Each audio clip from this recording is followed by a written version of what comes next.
to just mess with the Egyptians, you mess with you doing a fair about it. So if you're doing that, it's got to be by circumstance.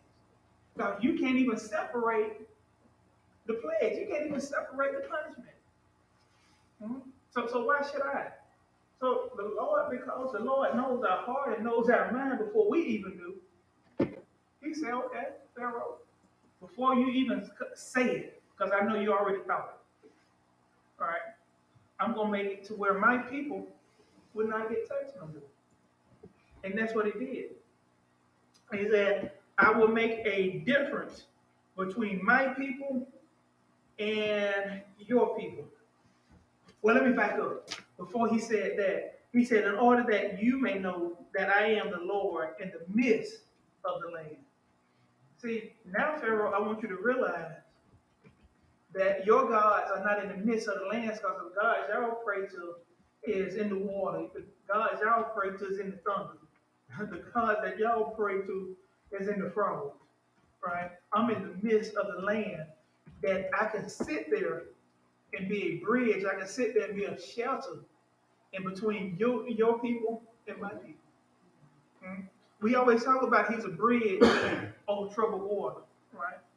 He's a shelter in the time of a storm. That shelter, he's protecting us from anything to get us. So he's saying to Pharaoh, I'm going to show you that I'm in the midst of this land and I can protect my people because I will make a difference between my people and your people. And we got to realize no matter what we go through, no matter what obstacles we face, there should be a difference. And people should be able to see a difference in between a follower of Christ and a follower of them. We should be able to difference between an atheist and a follower of Christ. And I'm not talking about just by physical appearance. I'm not talking about physical appearance, right? I'm talking about actions, right? People should be able to see your actions and say that's a child, that's somebody that's following Christ, that's somebody that's a pastor, that's somebody that's a preacher. Did seeing somebody and knowing that they're not. But the problem is nowadays you can't tell the sinner from the saint. You can't tell the preacher from the drunk. How many times? Let's just be honest. How many times have you been somewhere and heard a conversation, or you had a conversation, and they said, you know, that guy's a pastor, that lady's a a deaconess, and you said, who her? Who her? Him? Or what? How many times have you heard that conversation? Because you can't tell the difference.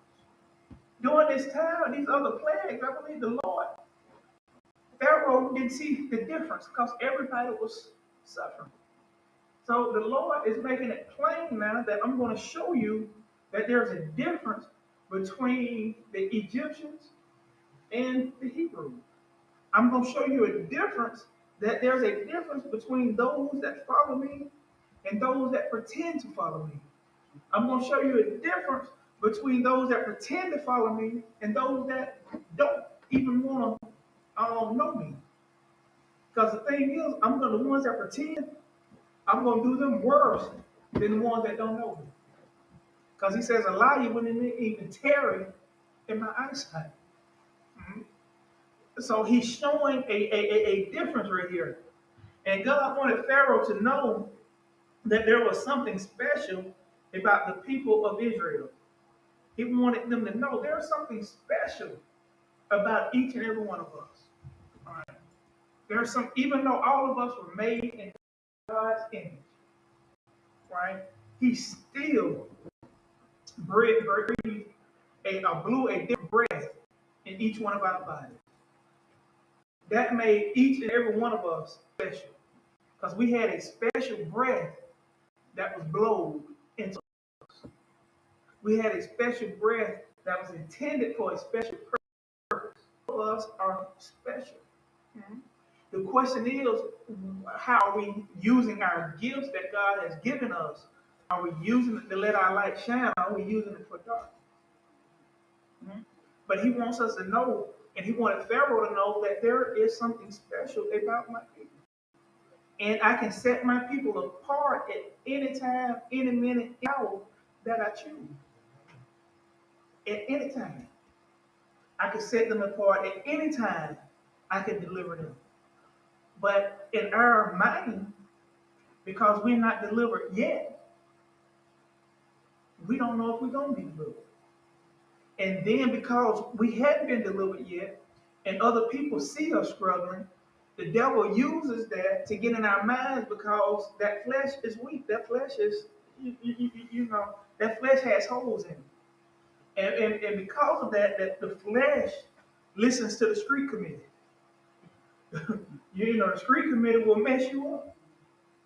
The flesh listens to he say and she say and they say. Uh-huh.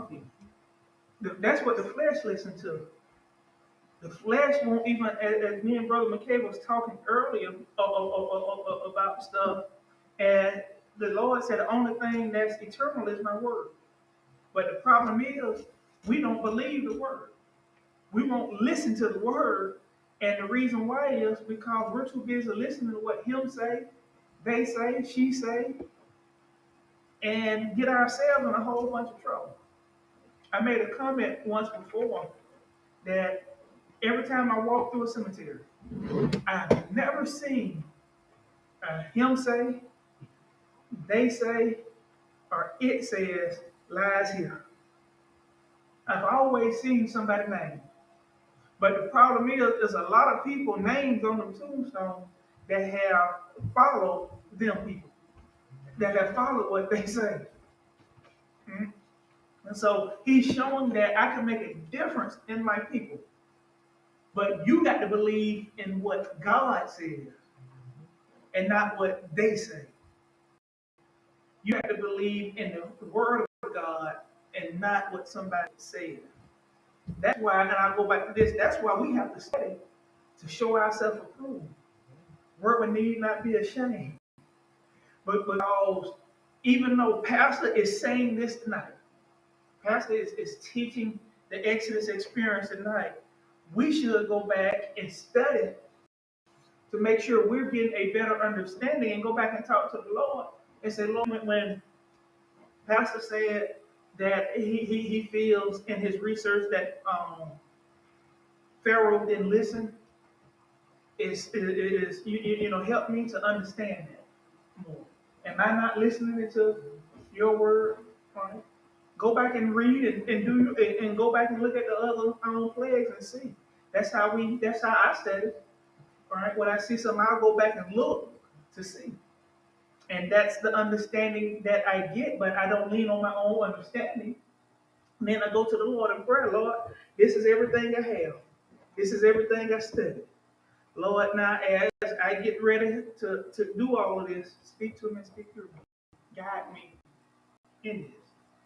Because people will lead you the wrong way. How many times have you followed somebody's directions to the T and they had you as old folks will say, Cooter Brown? I don't even know who Cooter Brown is. But they have you lost. It's I don't know what. Because you followed the direction. And Sister, let me tell you, and sometimes I do it, well, I do it jokingly, but I'll be talking to somebody and I tell them something. And I be just straight facing all of that. And Sister Linda come back to the house and say, don't you believe what he said? I have people believing, which is true, Brother McKay, but I have people believing Sister McKay, Sister Linda beat me up all the time. Right? I have people believing she's abusive. Right? Right? I told, and don't be looking for something. I tell people it's right there and I have them go looking up under the bed. I'll probably have them crawling up under the house, bro. Right? So you can't believe everything that people say. You need to be able to have some research or do something on your own. All right? But because Pharaoh, tied this back in, Pharaoh is looking at the magicians and all of that and leaning on his own understanding. he is now having his people suffer because he was thinking in his mind everybody's suffering. But now the Lord is showing I'm going to make a difference between my people and your people. And I want to throw this question out there as I go to verse 24. Are you God's? Are you part of God's team? Or let me just do it this as he said. I'll make a difference between my people and your people. Are you his people? Or are you their people? All right. Because that makes a difference in how the Lord deals with us. It makes a difference in how the Lord touches us. Because if we are his people, and if we go back to Job and all of that, the devil has to come to the Lord to even get permission to touch us. When the plagues come in life, the Lord protects us. That doesn't mean we might not get it, because when we look at COVID, that doesn't mean we might not get it, right? But he will protect us, all right? But if you're not his people, the devil doesn't even have to go to him to get permission to attack you. Because, I'm sorry, because I'm thinking about this as we go. There was a lot of people that God could have pointed to, because he had Job's 3 friends were supposed to be children of God, right? They supposed to know the Lord. The Lord didn't protect them, right? And even though Job's kids perished during this time, right? If you go back and look, Job was making sacrifices for his kids. Job was praying for his kids. Right? You go back and read the first part of Job. Job always got up and made sacrifices for his kids, which means we can only do so much for our children. We can only do so much for our family members. They got to know the Lord for themselves. All right? But just looking at Job, and if I am part of his people, that means the Lord is going to do everything he can to protect me. He's still going to chastise me, because he surely chastised the children of Israel. They had to wander around in the wilderness for 40 years. But he protected them because the clothes and shoes never worn out. Because that's his people. So no matter what we go through in the storms that we face, he's going to make a difference and show the difference between those that fall up under his protection and those that are not at this moment. So he goes on to say, I'm going to make that difference. And then we see in verse 24, we see, and the Lord did so. Thick swarms of flies came into the house of Pharaoh, into his servant's house, and into the land of Egypt. The land was corrupt throughout all the land of Egypt, and the land was ruined by the swarm of flies. So we see Pharaoh didn't respond. Pharaoh didn't say that. The Lord still was giving signs, right? And he was using the words that Pharaoh spoke earlier to still prove who he was. He was using Pharaoh's thoughts. See, the thing is, we got to understand, we ain't got to speak. The Lord already knows. As I say, that old Negro saying, the Lord knows my heart. The Lord knows your heart. The Lord knows your heart. The question is, do you know your heart? The Lord knows it. So when you made that statement, well, Sister Sims, I wanted to be there, but y'all know the Lord knows my heart. He knew you were going to do that. That you. So Pharaoh didn't even have to speak that this whole Egypt, even Goshen is being punished by this. Didn't have to speak it. The Lord showed right then how powerful he is. So you can try to ignore me, Pharaoh, but you can't ignore me. You can try to ignore me, McChapel, but you can't ignore me. You can try to ignore some stuff, but you can't ignore it because sooner or later it's gonna happen. Right? With our bodies, you can try to ignore sickness, you can try to ignore a cold, but sooner or later something's gonna happen. Something's worse. If you have a little small, as simple as a small crack in your windshield, the little crack, you can ignore it, but sooner or later, you're gonna keep looking at it. That little, it's gonna keep getting bigger, and it's gonna keep. Then after it gets hot, then cold, it's gonna keep on and keep on to the point where you can't ignore it no more. And then when you call to get it fixed, they say, "Well, I gotta replace the whole thing, and it's gonna take this." When we could have just patched or did something different because we ignored it. So you can't ignore it. So the Lord sent the, the flies. And I want to look at this for a minute. Then we're gonna get out of here because you remember last week when we talked about the Bible, we talked about gnats or lice. All right, we wasn't sure. It could have been lice, it could have been gnats, it could have been mosquitoes, whatever it was. But reading even more, um, and we know how life gets into stuff, and it messes up a lot of stuff. The Egyptians were neat freaks. They were clean freaks. So just like when God told the Hebrews when they made a sacrifice, it had to be an unblemished lamb or a gold without spot on it. Same thing applied with Egyptians. They had to worship and make sacrifices of clean animals. They had to make sacrifices of stuff that was clean, even to approach their God, to even have a conversation with their God. So with the animals and all of that filled with life, they couldn't even worship their gods. None of them. None of the gods they had, they couldn't worship. So now the lights are gone, and here come the flies, to the point that it is ruining their worship. It is ruining their way of living.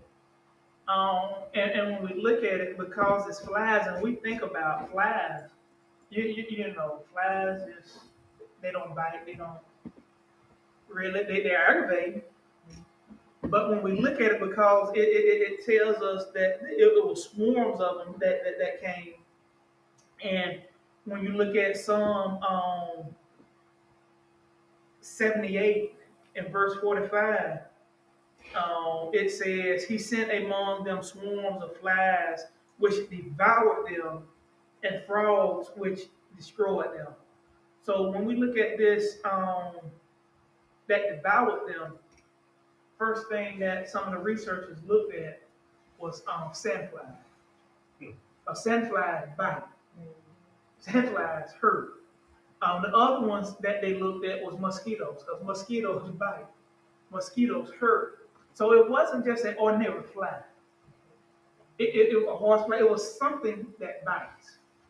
It was something that bites that causes a disruption. That causes pain, causes discomfort. Right? And the thing is, the Lord can send something that looks so innocent that will cause you all kind of pain, that will cause you all kind of heartache. Right? He sent an Aaron to Moses that looked so innocent that caused him all kind of heartache, all kind of pain. So he will send a car that looks so good, that rides so smooth, that cause you all kind of headache and all kind of pain. Because every time you look around, it's breaking down. Every time you looking around, it's trouble, right? He can send a woman or a man to you that looks so good and cause you all kind of pain. Okay? So we see that he's sending these flies, and what I want us to realize when we heard the gnats and the flies, it was something that the Lord had that caused pain. It was something that we think that's harmless, that caused a discomfort, right? That goes to when we talk about anything. How's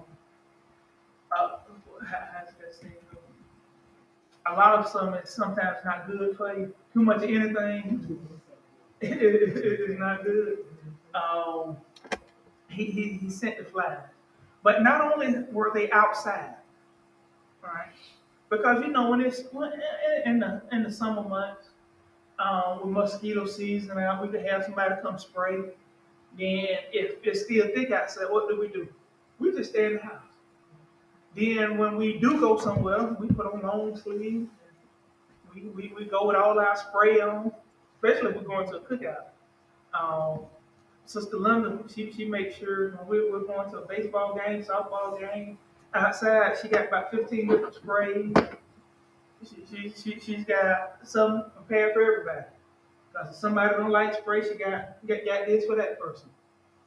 So she's prepared. But think about this: no matter how prepared you are, it still was coming. Then watch this. So you just say, "I'm not going outside." Guess what? They were in the house. They were in the house. So if it's sandflies, and I don't know if anybody else have ever got bit by a sandfly. They hurt bad. All right. So imagine you in the house trying to lay down, and sandflies are biting. You go in your bathroom, sandflies are biting. Everywhere you go, you cannot get comfort because of the flies are biting. Then watch this. I can't even pray to the God or make a sacrifice to the God that I serve because the sandflies are on the animal, and my ritual or my worship guide tells me I can't make a sacrifice because they're on. Okay, I can't get rid of them, and I can't make a sacrifice because they're on the thing I'm gonna make a sacrifice. What am I to do? What am I to do? What can't do nothing. All I can do is sit there and take it. And how many times have you been sitting there and somebody's fussing or scolding you, and all you can do is sit there and take it, right? It's all they can do, and sometimes we got to realize because of our inability to do right, our inability to walk right, our inability to talk right, the Lord punishes us, and all we can do is sit there and take it. That's all we better do. Can't really do nothing else. But it was in everything, and not only that, right? It was even in the servant's house of Pharaoh. Okay? So it wasn't only Pharaoh and his people, right? Those that served Pharaoh, the flies were biting, right? People that probably didn't even worship the gods of Pharaoh, but they didn't worship the God of the Hebrews either. So because of their alliance with Pharaoh, they were punished. Sometimes we get punished because of the people that are in our circle, the people that we hang with, the people that we associate with. That's why it's important when we realize who people are and we see who they are and they tell us who they are. We need to make an informed, godly decision right then and there. Do we really want to be a part of this crowd? Do we really want to be a part of this? Sometimes people will stay at jobs because yes, it's paying. But if that job is causing hurt, harm to communities, why would you still want to be there? Hmm? So it's your choice. So if they go down and they arrest everybody at that job, well, I wasn't doing nothing wrong, but you stayed there, you worked there, so you go down with it. Just like if somebody robs a bank and you're in the car with them, and you get caught and you knew they robbed the bank, why didn't you get out of the car? Why didn't you call when you knew the car was stolen? Why didn't you get out and tell them, you know what, y'all go ahead. I'll continue to walk. You got in the car, you knew it was stolen, so now you're in the section. And no matter what happened, in the midst of stealing that car, you didn't pull the gun, you didn't pull the trigger, you didn't even know they shot somebody, but you're in a stolen car with them and you knew it was stolen. Well, I was saying, I didn't know it was stolen. You don't see no key in it, do? Oh, I ain't see that. You see the one that broke, don't you? Oh, I ain't see that. You see the bullet holes in it, don't you? Oh, I ain't see that. The knife won't get you out of it. So we got to realize what the Lord is saying. Sometimes we're guilty by association. And you got to deal with the punishment along with the person that committed the crime. Also, what this shows me, and we get ready to close out, what it shows me is this right here. You got to be careful at who you allow to lead you. You got to be careful at who you choose to be in leadership. Because you're going to get punished because of the leader sometimes. That's why it's so important for us to make sure we're making sound decisions when we go to the polls. That's why we need to make sure that we are exercising our right to vote. Because even though we didn't vote for Trump, we're still dealing with, well, let me I ain't going to say Trump. Even though some people didn't vote for Ronald Reagan, even though some people didn't vote for Ford, we're still dealing with some of the stuff that they did back then. We're still getting punished for some of the stuff they did back then. We didn't vote for them. We probably weren't even old enough to vote for them in some elections, but we're still getting punished. The servants, all they were trying to do was do what they're supposed to do to not get killed by Pharaoh. Hmm? But that goes to show all of us have a choice to make. All of us have a cross to bear. So not only that, but he got the servant's house and into all the land of Egypt. No one was spared from this plague except the Israelites, except the Hebrews.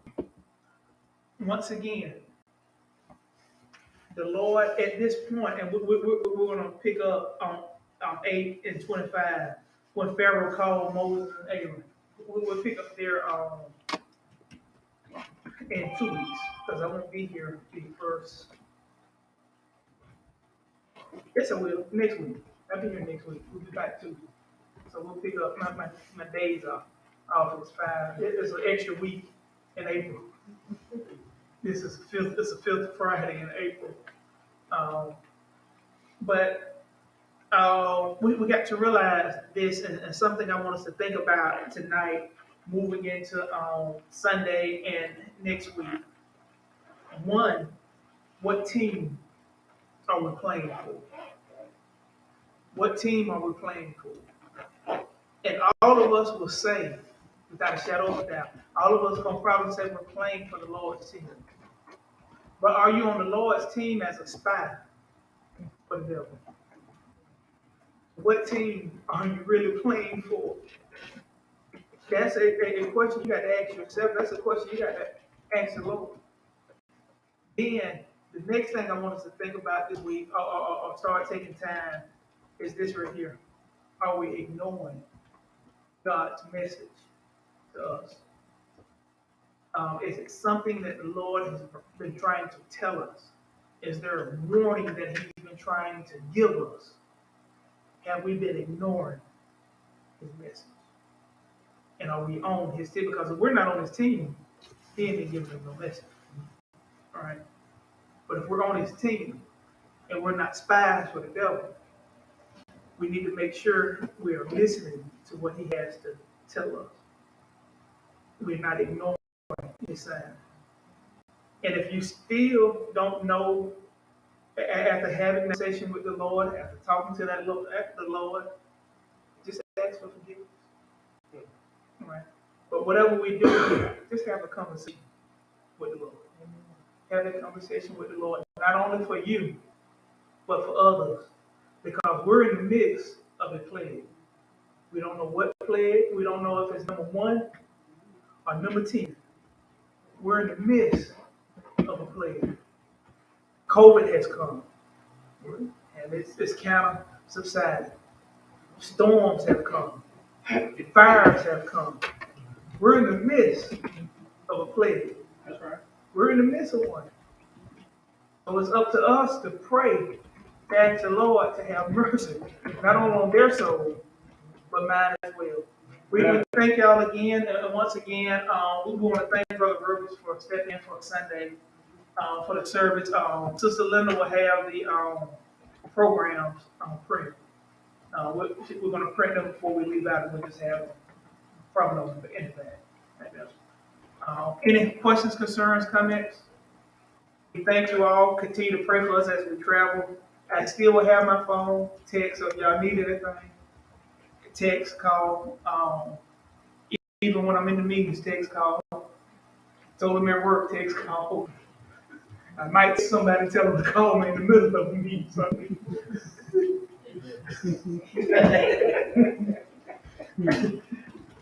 But we thank y'all. Well, somebody closes out in prayer. Father, we come to a close, return our home to various places. Father, we want to thank you, Father, for the years that heard and heart have spent. We just want to thank you, Father, for being able to understand your word that I might come down to your word, Father, and just have mercy. Then, Father, I ask grace to bless you for Sister Oliver, Sister Baby, and everyone else that is suffering right now, Father, and struggling, Father. Give them the courage to go on. Let's continue to give this pastor the knowledge of wisdom, understanding, that give that God might be Christian family. And as he travel home, and the rest of us go on his trip, protect him up and down the highway and byway. These are the best of us. So in Jesus' name, amen. Amen. Thank you. Miss Shirley, I have my tape issue. You want to show me where you want it?